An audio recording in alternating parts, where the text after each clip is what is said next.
তাওবার অশ্রু শিরোনাম ঘটনাস্থল ভারতবর্ষের এক ছোট শহর যেখানে ধর্মীয় বিদ্বেষ ঘৃণা আর বিভাজন নিত্যনৈমিত্তিক মূল চরিত্র রাজীব দাস একজন তরুণ বিদুর্মী হিন্দু মৌলবাদে বিশ্বাসী মুসলমানদের প্রতি ঘৃণাপূর্ণ মনোভাব পোষণ করত ঘটনার শুরু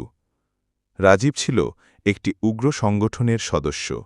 তার কাজ ছিল মসজিদের আশপাশে নজর রাখা মুসলমানদের কার্যকলাপ নিয়ে সন্দেহ তৈরি করা এবং মাঝে মাঝে প্রকাশ্য ঘৃণা ছড়ানো সে বিশ্বাস করত মুসলমানরা দেশদ্রোহী একবার রমজান মাসে তার সংগঠনের নির্দেশে তারা একটি মসজিদে পেট্রোল বোমা ছুঁড়ে হামলা চালায় সেই রাতে রাজীব কিছুই ভাবেনি সে শুধু ভেবেছিল এটাই দেশপ্রেম কিন্তু পরদিন খবরের কাগজে একটি ছবি তার চোখ আটকে দেয় ছবিতে ছিল এক মুসলিম বৃদ্ধ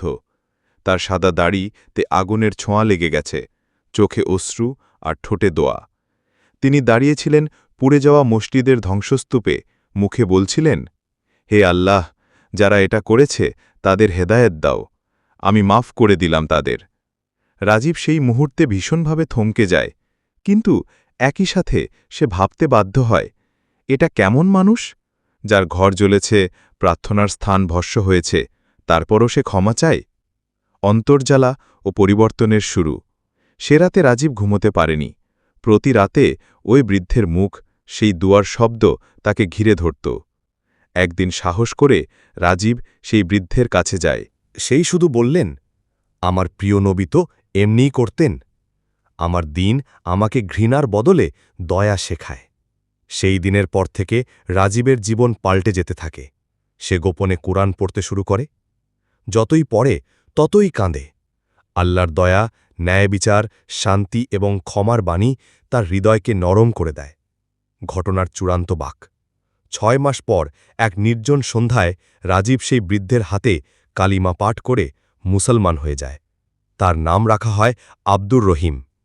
নিজের আগের অপরাধগুলোর জন্য সে রাস্তায় রাস্তায় ক্ষমা চায় গরিবদের খাওয়ায় অনাথদের দেখাশোনা করে ভাঙা মসজিদটি আবার নিজ হাতে গড়ে তোলে একদিন সে মসজিদের সামনে দাঁড়িয়ে বলে আমি আগুন ছুঁড়েছিলাম আর ইসলাম আমাকে সেই আগুনে পুড়ে খাঁটি মানুষ বানিয়ে তুলেছে শেষ কথা এই গল্প আমাদের শেখায় আসল ইসলাম ঘৃণার উত্তর ঘৃণায় দেয় না বরং দোয়া ক্ষমা আর দয়ায় দেয় কোনো হৃদয়ই আল্লাহর হিদায়তের ছোঁয়া থেকে দূরে নয়